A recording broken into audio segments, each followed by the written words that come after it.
Good morning, you're watching Newsroom on SABC News. Today, before we get to all things serious, we like to remind you that it is Take a Girl Child's Work Day at least, and we do have a special guest in studio, Eben, your daughter in fact. Yes, she's here with us. Her name is Eva. Say hello to everybody, Eva. Hello, everybody. Yeah, that's my daughter. She's 8 years old. She's in grade 2, you know. She really chirps me all the time. I think the only person that can chirp me all around at the moment. But great campaign to bring a girl child to work. We need to find a way to educate or re-educate ourselves a little bit around our children. Not just in South Africa, I think throughout the continent, throughout the world. We need to be better fathers, better mothers. Definitely. And it's a daily process. But we still got a top show for you to do, so let's get it going, Take it away. Yeah, this is Newsroom, of course. Hello and welcome. We are live from Johannesburg here in South Africa. My name is Eben Essen. The show is always live. It's broadcast from our studios here in Auckland Park. Don't forget, we're also streaming live on YouTube right now with the whole show available on demand on our YouTube channel. Now, there's a media firestorm that's running through world soccer's governing body, FIFA, after a string of arrests in Zurich yesterday. South Africa's 2010 World Cup has now also been implicated. We'll be in Port Elizabeth shortly to see if there's any reaction from soccer boss Danny Jordaan, who will be sworn in there today as the new mayor of the Nelson Mandela Metro.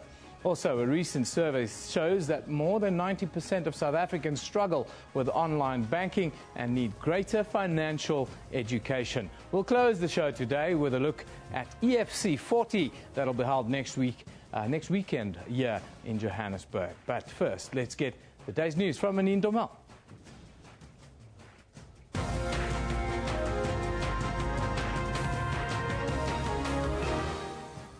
Good morning, I'm Manindo Mal. Let's take a look at the stories making headlines today. Minister of Sports and Recreation Fikile Mbalula is expected to respond to allegations of bribes paid to FIFA officials for the 2010 World Cup today. The response will be given by the minister at a planned media briefing. The U.S. Department of Justice has alleged bribes were paid to FIFA officials for the selection of the 2010 World Cup host. Yesterday, the U.S. Justice Department charged 5 executives and 9 officials of FIFA. Among the 14 charged is former FIFA Vice President Jack Warner. Warner is accused of taking $10 million in return for votes in favor of the 2010 hosting bid. Back home, one of the South Africans who has responded to the bribery allegations is businessman Tokyo Sexwale. Sexwale says he's confident that the 2010 FIFA World Cup was legally awarded to South Africa. We didn't have to pay money in South Africa for the World Cup. We had Mandela, we had de Klerk, we had all the Nobel Prize winners. We threw in also President Thabo Mbeki, so we had 3 presidents just to make sure that we win the bid. We didn't require any money. Well, FIFA says the association's presidential elections will go ahead tomorrow. The European soccer governing body UEFA has called for the election to be postponed. Incumbent Sepp Blatter is standing for re-election to the FIFA presidency. Opposition parties in the Nelson Mandela Metro will boycott a special council meeting expected to elect soccer boss Danny Jordaan as new mayor. At a media briefing in Port Elizabeth, the parties accused the ANC of using the meeting today as a show-off. The meeting has been moved to a bigger venue in New Brighton Township. Police Minister Nkosinathi Nhleko says he will release his reports on Nkandla today. The release was postponed by 24 hours last night. The report will reveal if President Jacob Zuma is liable to pay back a portion of the money spent on his upgrade at his home in Nkandla.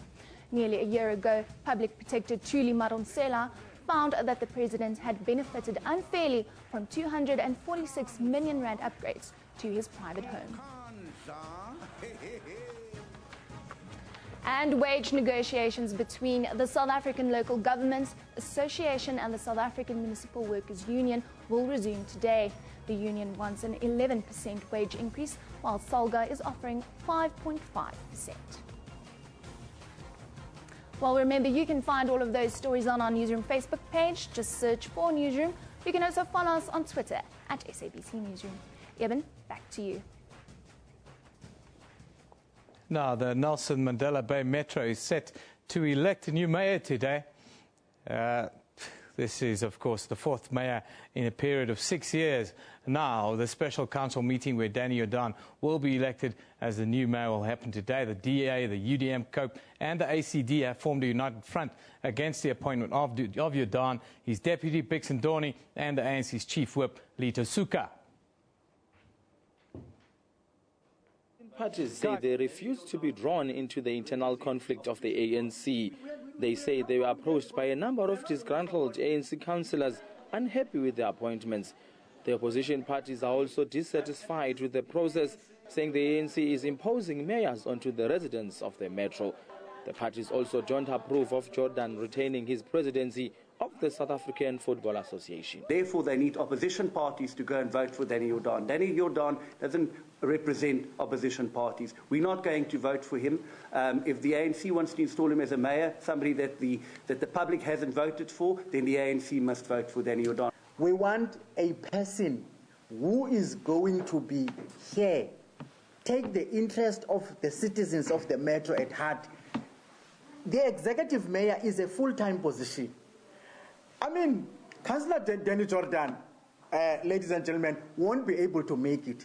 This past week saw speculation that some councillors will not vote or vote against Jordaan. The ANC is refuting the speculation, saying the party is united. We want to see an ANC that is working, ANC councillors that make sure that there's a turnaround. We rejuvenate the municipality.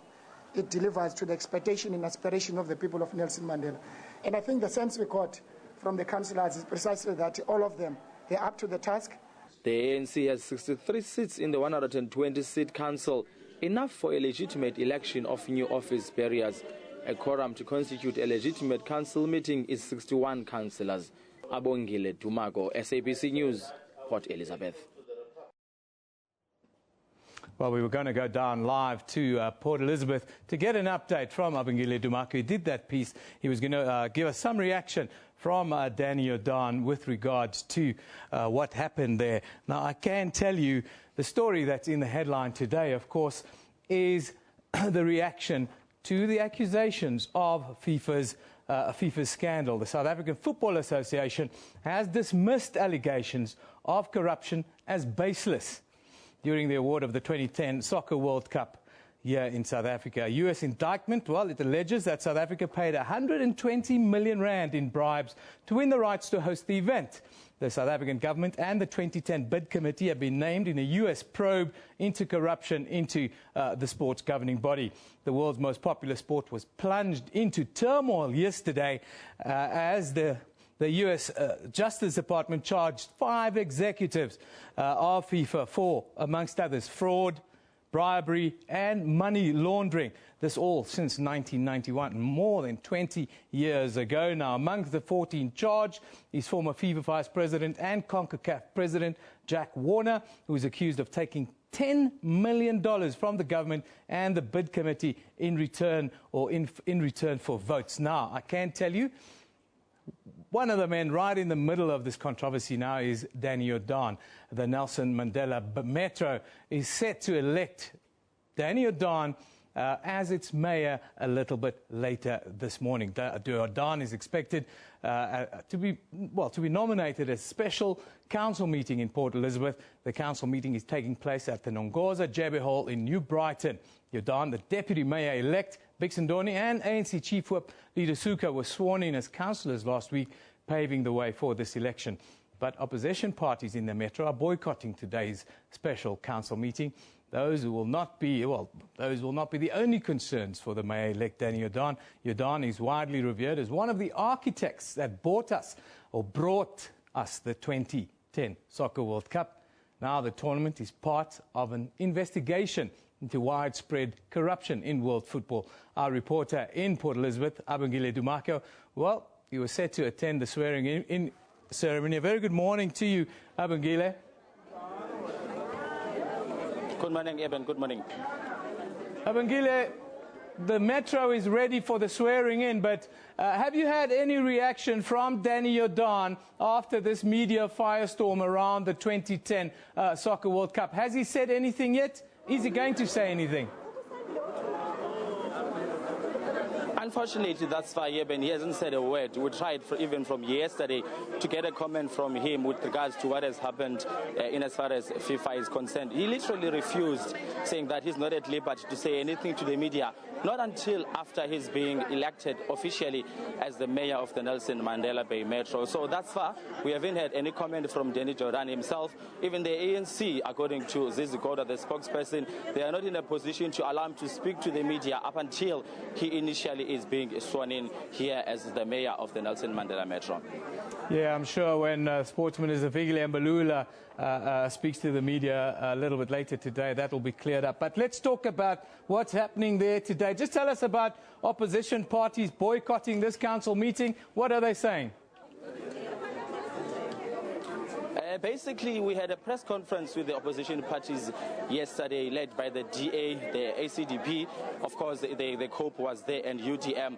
They are saying that they don't want to be part of what they call mayors being imposed to the community of the Nelson Mandela Bay Metro. They won't be in a position to vote for Danny Jordan on the basis of the fact that he has got a permanent job that he's doing at SAFA as the president. So there is no way that he'll be able to do both the jobs as of course, as a mayor and as well as the president of SAFA, saying that the executive mayor position is a permanent position that needs one to be there, and whereas the interests of the people at heart, that is now residents of the Nelson Mandela Bay Metro, so they're not going to be part of the voting today on those bases. There's lots of speculation doing the round that even some of the councillors within this meeting are not prepared to vote for Danny Jordan. Have you heard anything around that? And what does that say about disunity?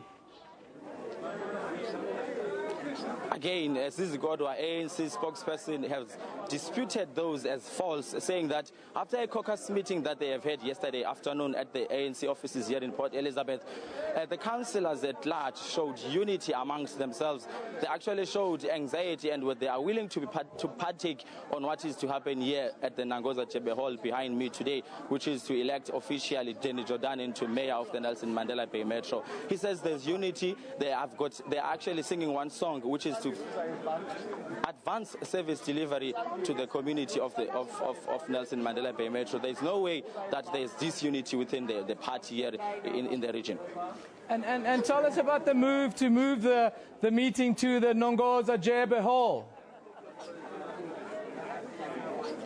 Charles Ngagula, who is actually in the forefront of a task team that was elected to come and sort of rectify all the problems that the Metro is facing with, he says that the reason behind them taking the council meeting today to the Nangoza Chebe Hall, it is on the basis that they want to bring the ANC to the people. They want to make sure that they reach out to these communities that are seemingly not happy with the instability that has been visibly seen within the Nelson Mandela.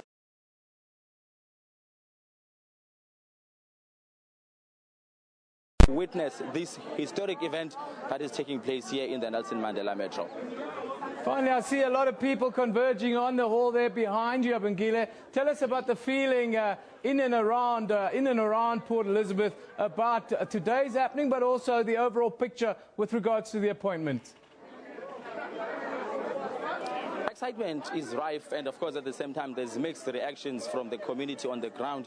Some they saying that they're not really keen on allowing Danny Jordan to come and be their mayor. Some they're saying that it's a good move, seeing that the Metro has been disgruntled, has been in a rather bad state in as far as service delivery is concerned. So they're hopeful that with the good job that he has done at SAFA, he'll be able to apply those skills in as far as changing administration within the Nelson Mandela Metro, making the point that service delivery is indeed fast-tracked to all communities within the Nelson Mandela Bay. Some people that are behind me are showing signs of excitement. They're looking forward to entering the hall and sort of witness this historic event that is about to take place here at Nangoza Chebe this morning.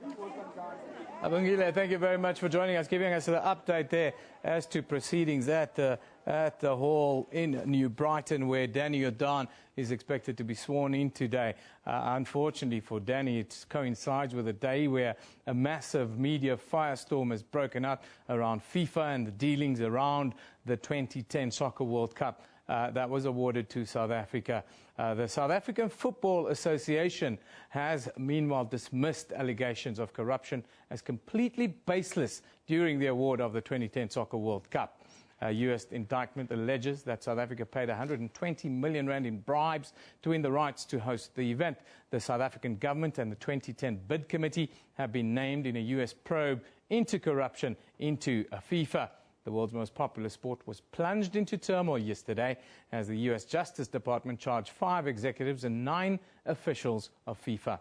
They've allegedly engaged in fraud, bribery and money laundering since 1991 now.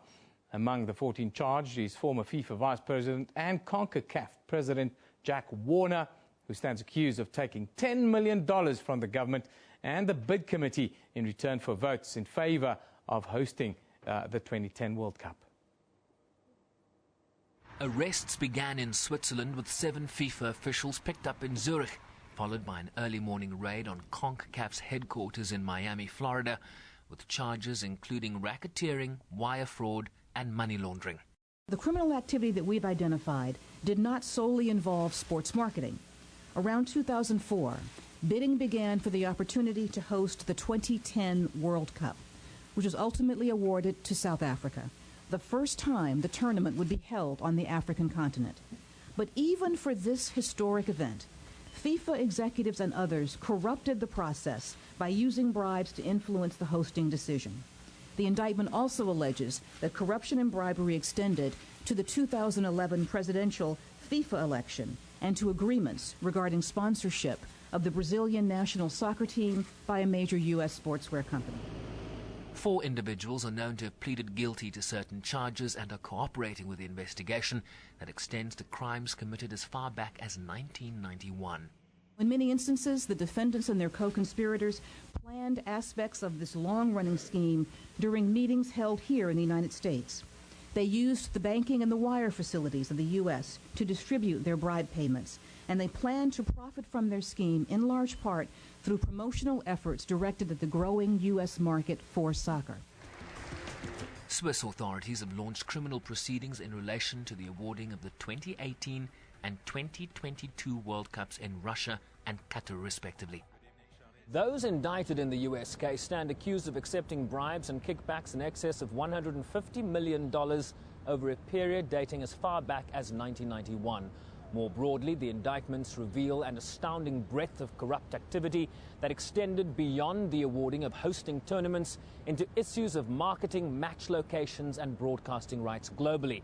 And while current FIFA President Sepp Blatter has not been named in this indictment, law enforcement officials would not comment on whether he was in their sights as well. Sherwin Riceby's SABC News, New York. Yeah, back home, businessman Tokyo Sexuali says that he's completely confident that the 2010 FIFA World Cup was legally awarded to South Africa. We didn't have to pay money in South Africa for the World Cup. We had Mandela, we had de Klerk, we had all the Nobel Prize winners. We threw in also President Thabo Mbeki, so we had 3 presidents just to make sure that we win the bid. We didn't require any money. I hope nobody will be found wanting in South Africa. We had the best opportunity to bring the World Cup here, but yeah, the investigation in any case must be done wherever it is in full. Meanwhile, FIFA's former vice president Jack Warner has proclaimed his innocence after surrendering to the police in Port of Spain in Trinidad and Tobago. Yesterday, he was released after making a court appearance on 12 charges of corruption, money laundering and racketeering, and was granted bail of $400,000 US. The United States took jurisdiction of the case in part because the Internal Revenue Service there, as well as the FBI, secured the cooperation of US citizen and former top FIFA official Chuck Blazer. Now, social media has been absolutely on fire with this story. Many different angles, many different takes. Let's take a look at some of the views that have been expressed by, well, some of you out there on social media. Stevie G says, remember the news conference when they got Saddam Hussein and uttered the words, "We got him"? I expect the same with Sepp Blatter. talking about the FIFA scenario. Well, who knows? Sepp Blatter at the moment has not been arrested. They've got no case against him. Chris says at Coca-Cola, when are you going to take a stand against corruption? Turning it the other way. Talking to the sponsors, James says, good job to the US of A for cleaning up FIFA. Now, can we please clean up the NFL? Yes, I don't quite know if FIFA has been cleaned up yet.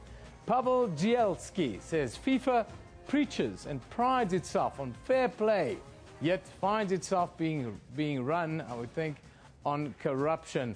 Hashtag FIFA corruption.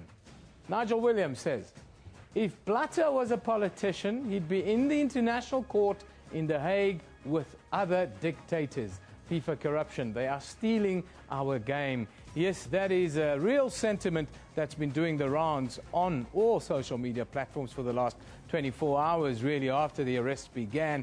Shocking it is. Some people just cannot believe it, and most people are calling for Sepp Blatter to stand down or to take some of the blame for what has happened under his tenure. What do you think? At SABC Newsroom, we'll keep it running throughout the show. Send us some live tweets. We'll put it up and see what you guys think here in South Africa, especially with South Africa also now being implicated in the scandal, and we see how that developed. But let's take a look now at our picture of the day. Now, this one's in good humor. There you see, this comes from Ivaulio, who says, apparently, the World Cup mascot was also involved and has been taken into custody. Hashtag FIFA arrest. There you see the mascot being carried off and taken into custody. No, that is not real. It is a funny picture, a humorous picture, an attempt at a little bit of humor in a very difficult time. However, let's take a look at the front pages from around the globe. Newspapers across the world are filled with the biggest scandal to ever engulf the soccer fraternity. We start in Europe. The Times, well, European football chiefs were moved last night to unseat Sepp Blatter, the FIFA president, after the sports governing body was engulfed by the biggest corruption scandal in its history. In China, the South China Morning Post, Hong Kong was last night named as one of the focuses of a complex money laundering scheme involving tens of millions of US dollars that is at the heart of a corruption scandal rocking the world game of soccer. In the United Kingdom, the Daily Express says that UEFA are threatening to boycott the FIFA presidential elections after branding the indictment of 9 FIFA officials and 5 corporate executives for racketeering, conspiracy and corruption. Well, yeah, back in South Africa, let's take a quick look at what's happening around our country. In Port Elizabeth, we start where the Nelson Mandela Bay Metro, of course, is expected to swear in its new mayor, deputy and new chief whip for the ruling party there. In Bloemfontein, the launch of a R1 billion development project in the economically depressed Machabeng area, which includes Welkom in the Free State Goldfields, will take place today. The project includes malls, housing projects and a new sewage treatment plant, amongst other developments in the area there. And in Cape Town, where an additional 5 charges, including 2 of murder, have been brought against a 30-year-old man linked to a spate of murders in the Cape Peninsula. The accused was arrested after several bodies of women were found in shallow graves last year. That is Newsroom for now. We'll be back with you after a short little break.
Welcome back. This is Newsroom. On to matters of money. Digital innovation is giving consumers more ways of accessing services that usually require a face-to-face meeting, such as banking. Now you can access almost all your financial needs online. But are South Africans keeping up with the times? Marketing agency Brands Laduma conducted their first banking survey, which monitored consumers' habits. The survey found that around 90% of South Africans need greater financial education. Now, joining us from our Cape Town studio is Brands Laduma Research Manager Piet Gestein. Very good morning to you, Piet. Thanks for joining us. Hi, Evan. Yeah, thanks for having me on the show, man. Piet, interesting survey you guys did, man. Tell us about the main observations and the sort of things that kind of stood out for you guys while doing this research. All right, if you don't mind, just maybe a little background. So we decided to have a look at the black consumer market of South Africa, especially townships, and see what kind of trends we found in the banking. Now, I think traditionally many people might stare themselves blank against LSMs and targeting specific LSM groups. But what we found is with the trends fluctuating so much in the townships, that LSMs certainly are becoming less and less relevant. So as a start-off point, we decided to have a look at maybe age differences and see if we found differences between the age groups. So then going to the survey, we found what we'd like to call the rise of the Ubuntu millennial, which is an 18 to 34-year-old consumer, and they try to keep up with their peers. They're technology savvy, but also they have the pressures of the traditional black communities, and so it's an interesting dichotomy between the two. And I think that's probably the biggest thing that we found, and the financial pressure that goes along with that. The number 90% people need greater financial education. That's not just about how do you access online banking. That's about how you finance and how do you manage your money. Correct. So I think what we found that was quite interesting is that, as you said, 90% of people said they would like financial education. But the resounding number also said they wouldn't mind a personal call from their banker. So I think, there's definitely something in there for banks to say, but listen, okay, instead of just selling products to people, maybe they don't mind us phoning them. Let's phone them when it's convenient and help them to bank better. Because I think, especially in this community, what happens is people don't get the assistance from banks that they need. They need short-term loans because of the financial pressures. So they go to other avenues where the interest rates are exorbitant, and they're even under more and more financial pressure, where I think by small changes that the banks make, they can actually help to alleviate some of this. Now, we know that young people, tech-savvy in the new world, they adapt very quickly. They're the early adopters of whatever technology banks and the like put forward. But should banks, or how can banks assist and equip the older group of consumers within this profile? Well, I think some banks are doing it already, but there can be a much bigger focus on this. Is that we found that supermarket tills, for instance, and spaza shops would be avenues to explore. Because the older generation, they go to the supermarket to buy the food, and they are the providers for the family. So by making more and more access points, and now the bank doesn't necessarily have to create new ATMs or build new branches, but just by partnering with the correct businesses, you can use the infrastructure that's there already just to kind of maximize your output. 57% of people surveyed preferred direct contact with another person when finding out about financial products. Is this because they don't know how to use the platforms, or is it a question of a lack of trust with personal details and that sort of thing online, security, whatever? I think it's a combination, but what we also found is how many people still rely on their family and friends to tell them where to bank. So I think because it's probably such a big decision, and possibly your financial future, you still rather rely on your close-knit group, especially among the younger ages. So I think obviously online security, yes, but that even plays again with the financial education to let people know that it is actually safe to bank online. And I guess we're moving to a point where people just want to interact with another person like it has been done for thousands and thousands of years. Pet, you mentioned earlier a term called Ubuntu millennials. Within this context, what is that and who do they refer to then? All right, so I think it's between 18 and 34, but mainly even focused towards a younger group. Let's say the 24-year-old. So let's say that the grey area there.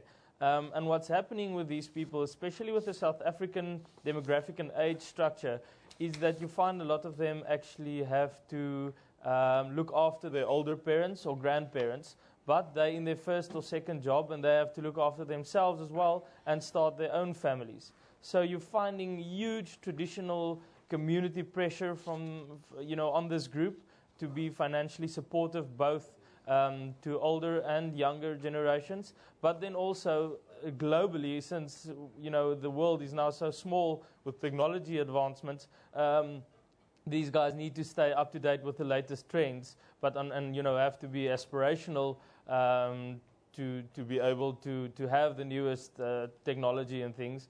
But it's very difficult. So it's a combination for us between the traditional values and then the more broader millennial term. Peter Steyn, I thank you for joining us today.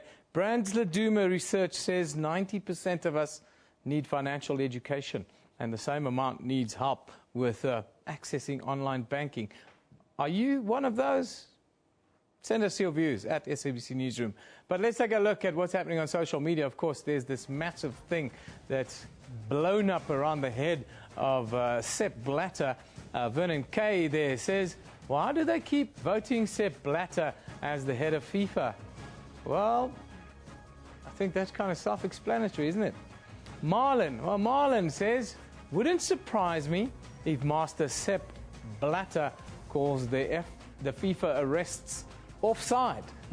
Yeah, it wouldn't surprise me if Mr. Blatter gave some information to the authorities investigating in order to maybe get himself off. Ket says, if Sepp manages to effectively distance himself and survive, we all need to realize we are beaten and move on. We can't win this fight, says Ket. Well, I think the first time, the first time is that Sepp will really, his enemies are rather much bigger than he's ever encountered. We're talking about the British government, the US government, and all the investigating agencies are now on FIFA's case. And that certainly is very worrying for Sepp Blatter. Peter says, Sepp Blatter, FIFA bribes. I think it's time for Grandpa Sepp to step down.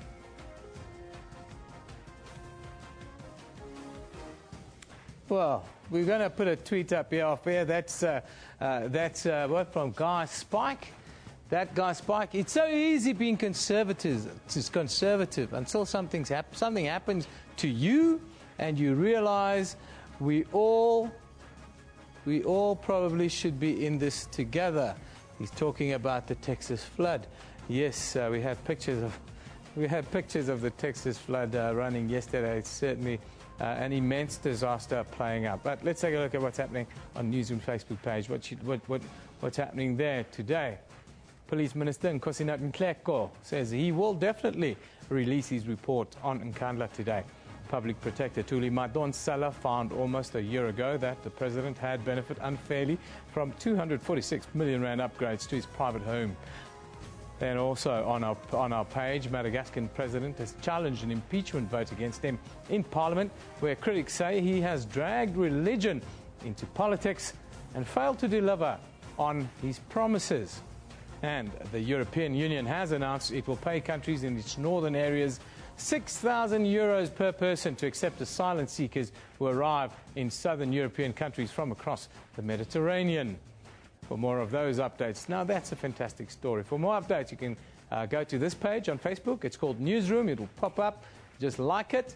You can also visit us at sabc.co.za/news for all the latest news updates, especially developing stories like the one we're having around FIFA now. Now we expect Minister Mbalula to make some announcement this morning. We've sent a reporter there. Safisa Ramara should be there. We're hoping to touch base with him, and maybe after this little break we'll be able to link up with Safisa to give us a little update as to what the minister is going to say, what he's expected to say. Let's hope we can get it up. Otherwise, you'll have to wait for one of our later bulletins to get a little update. But it's a story going on, and we'll make sure that you're updated. This is Newsroom. We'll be back shortly.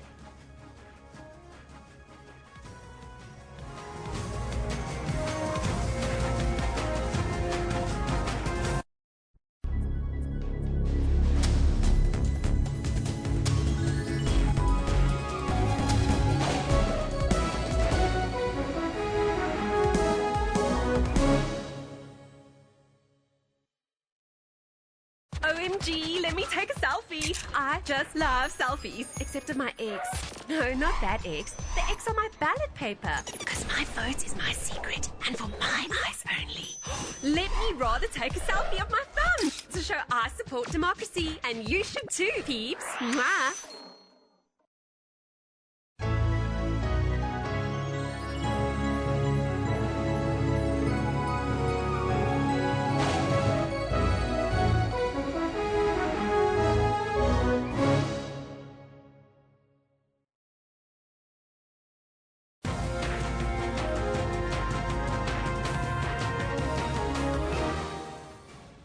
Welcome back. You're watching Newsroom on SABC News. Let's take a look at the stories making headlines today. Minister of Sport and Recreation Fikile Mbalula is expected to respond to allegations of bribes paid to FIFA officials for the 2010 World Cup today. The response will be given by the minister at a planned media briefing. The U.S. Department of Justice has alleged bribes were paid to FIFA officials for the selection of the 2010 World Cup host. While FIFA says the association's presidential elections will go ahead tomorrow, the European soccer governing body UEFA has called for the election to be postponed. The current FIFA president, Sepp Blatter, is standing for re-election of the position. And opposition parties in the Nelson Mandela Metro will boycott a special council meeting expected to elect soccer boss Danny Jordan as new mayor. At a media briefing in Port Elizabeth, the parties accused the ANC of using the meeting today as a show-off. Well, remember, you can find all of those stories on our Newsroom Facebook page. You can also follow us on Twitter at SABC Newsroom. Now, EFC 40 is, or we go to the next story.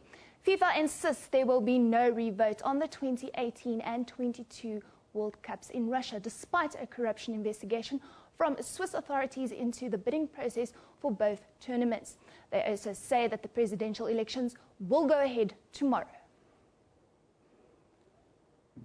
For sure, the damaged party, or all of us, I agree, and the football fans, for sure. But on the first part, what do you want me to answer? No, the president is not involved. Of course, he is the head of FIFA, but he's not involved in any. So how can you say, okay, he has to whatsoever step down? Here's the president. Here's the president. Here's the president. And in 2 days there are elections. If the 209 members association they will re-elect him, then he is the president for the next 4 years. There was never such an idea to postpone nor the Congress nor the election. As I said before, one thing has nothing to do with the other. So. We go on with the agenda that you know, and the election will take place as it was planned. Well, now, EFC 40 promises to be one of the sporting highlights of the year. Recently, we here at Newsroom were joined by the EFC fighter Dino Bagatine. Just have a look at what he had to say. biggest fight card of the year. It's the veteran taking on the youngster when the former welterweight champion Dino Bagatine squares off against the explosive Dricus du Plessis. A former champion returns as the heavyweight powerhouse Ruan Potts returns to the hexagon to face the French phenom Cyril Asker. And the DRC takes on the Irish with the undefeated Iga Cabeza taking on the might of the Irishman, Peter Queally. It's Dino Bagatine versus Dricus du Plessis. Ruan Potts versus Cyril Asker. And Iga Cabeza versus Peter Queally. EFC 40, 6 June, Carnival City. Tickets and broadcast information at efcworldwide.com. Yeah, it's well on, as you can see. Known as the Lion by his army of fans and the mixed martial arts fraternity. He'll face off against Dricus du Plessis on the 6th of June. This much-awaited fight will take place at Carnival City. I've got Dino with me here this morning. Good morning, Dino. Morning, how's it going? I saw there they pin you as the old man against young Lion. Is that okay? Yeah, I don't feel that old, but I have been around since EFC 1, so I presume that's why I've got that veteran tag. Definitely don't feel like a veteran and definitely don't fight like one, that's for sure. Well, brilliant. Now, Carnival City, what a lot of people don't realise is this is one of the fastest growing sports spectator-wise in South Africa. It's always packed, up to 10,000–15,000 people in a venue. Tell us about the growth of the sport. You've been around since day one. Since the first day to where you guys are now, it must be a little bit surreal to look at it, I would think. Yeah, well, look, from the very first EFC, EFC 1, I was blown away at like the production and at how big it was. And obviously over the years, it's just gone from strength to strength. And, you know, we're becoming superstars now. So. Absolute superstars. And I can tell you guys deserve all the plaudits that you get. I want to talk about the preparation for a fight. I think a lot of people who want to fight every day in the streets don't realize what kind of preparation goes into it. But more importantly, that even if you win, you still take a hiding and you've got to maybe take weeks to recover. Eh? No, definitely. Look, you know, we like an 8 to 10 week training camp. But our job is we're athletes and we're training all the time. So not just for those 8 weeks, we're always in the gym preparing, getting better, honing our skill, you know, to go out there and do what we do. The training camp itself is just a mindset switch, you know, training at full speed. Now, for you who've been around from day one, how, without being too political about it, how's the financial aspect of the game changed? Are you guys getting a little bit of the? Are you getting a little bit of the cream by now?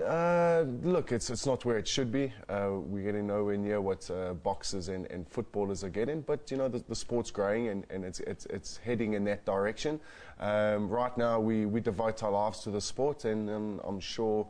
You know, I'm fortunate enough to have sponsors backing me, and I'm sure in the years to come, you know, guys will be able to make a living from this. And who are those sponsors that keep you alive? My main sponsors are Acer Waste. I train their son. You know, they're not really MMA fans. They just appreciate what I do and what I put into my sport, and they back me on a month-to-month basis, which is really cool. Your record reads 11 wins, 4 losses. That's a very good record in the game. Do you think about this before you go into fights, or is that a little bit too much noise in the back of the head? No, I don't think about my record at all. You know, my record is just a decoration on the fight card. Yeah, I don't think about it at all. I focus on winning, what it's going to take to beat my opponent. You know, losing is part of the sport. You have to, once you accept that, you know, you can look to better yourself and win all the time. I see a lot of camaraderie within the sport between fighters. You know, there's a lot of mutual respect. Is it because you really do take a hiding and you feel for the other guy? I think the community is so small that, you know, we are a really close-knit community. You know, personally, I don't really have to hate anyone to beat them up, you know. It's our job. We're athletes. We get paid to do that, and we arrive on the night, and in most cases, that's what we do. It's one of the biggest spectator sports and fastest growing around the world as well. A lot of people would think of it as too violent and crazy, but tell us actually what is the mentality of the sport? The mentality is just to, I think it's as close as you're going to get to modern day gladiators. You're preparing yourself for battle. The only catch side to it is you don't lose your life, so you get to step into the hexagon again if you lose. But yeah, we prepare as hard as any professional athlete prepares. It's a beautiful lesson in humility also, yeah. I would think. Tell us about, I have my director in my ear now saying, what about female fighters? Do you see female fighters really making a splash in the sport going forward? There have been, I think, 2 female bouts take place on the EFC cards. So in Africa it is fairly new, but if you look to the States, to the larger promotions, females are fighting regularly. So it is happening. It's going in that direction. Finally, before we wrap it up, now you've already fought against this camp. You fought against Michiel, and now you're going to face Dricus du Plessis. Will be a tough competitor. How do you view this upcoming fight? Couple of weeks away now. Look, Dricus is definitely one to watch. He is a youngster with a lot riding on his shoulders. But like EFC are billing it, I'm the veteran. I know what I bring to the party. If Dricus has been watching videos, you should watch my fight with his teammates. You're not just going to put me away as quickly as you think. I'm coming to fight. I'm coming there to beat you, and I'll ensure I do that on the night. And you're always in top shape, Dino. Thank you for joining us here this morning, and all the best with this fight. I think the whole South African fraternity will be looking forward to this one. It's at Carnival City on the 6th of June. If you're around, go and have a look. Dino Bagatine, thank you very much for joining us. Thanks for having me, guys. I appreciate it. Yeah, that was Dino Bagatine. I spoke to him about 4 or 5 days ago. We recorded that incident, and we have to look back because that fight is happening on the 6th of June. That is next week, Saturday. It's going to be a fantastic card. It should be a great spectacle. My daughter Eva is here with me. Of course, it's Bring a Girl Child to Work today. She's not really talking at the moment to me too much, but she promises that she will at some point say something during our broadcast. Just before we wrap up the show, I just want to give you some reaction from the South African Football Association. They say they'll only be available for comment, official comment, after the Minister of Sport and Recreation, Fikile Mbalula, has addressed the media. The media had a planned briefing a little bit later this morning, of course, in the back of the FIFA scandal. Brendan Null, famous reporter here in South Africa, says, given the way SAFA handled the match-fixing allegations with FIFA, do we believe them when they say their hands are clean? Legitimate question there from a scribe. Jonathan Levine says, gotta love SAFA's response to the FIFA bribery and corruption controversy surrounding #SA's 2010 Soccer World Cup bid. They are just allegations. That one from Jonathan Levine. Russell Pollard says, one could ask a question if there's anything in South Africa that is not tainted by corruption and compromise. FIFA SAFA, I think that's a stretch, Russell. That's taking it a little bit too far when you say that about South Africa. Look around the world. South Africa is a nation that is doing very well. The Inspiration Seed says, I wonder how much SAFA got paid for 2010 World Cup. Yeah, there's a lot of numbers floating about at the moment. It is a dark day indeed for world soccer, and it's allegations against our very own country, South Africa. Let's hope that whatever comes out of it, for the good of the game. Of course, today, Bring a Girl Child to Work today. Now, this is a campaign that asks of all of us to become better parents, to make a contribution in uplifting our society that way. My shout out today is to all the men who are out there, who are good fathers, who are doing it every day. And my plea is to those that are absent in the home to take some responsibility, because South Africa, Africa and the world needs good fathers. This is my daughter Eva. She's very shy. To be honest, she doesn't think that much about television or the TV business. She wants to go to the French Culinary Institute in Paris when she turns 16 to become a chef.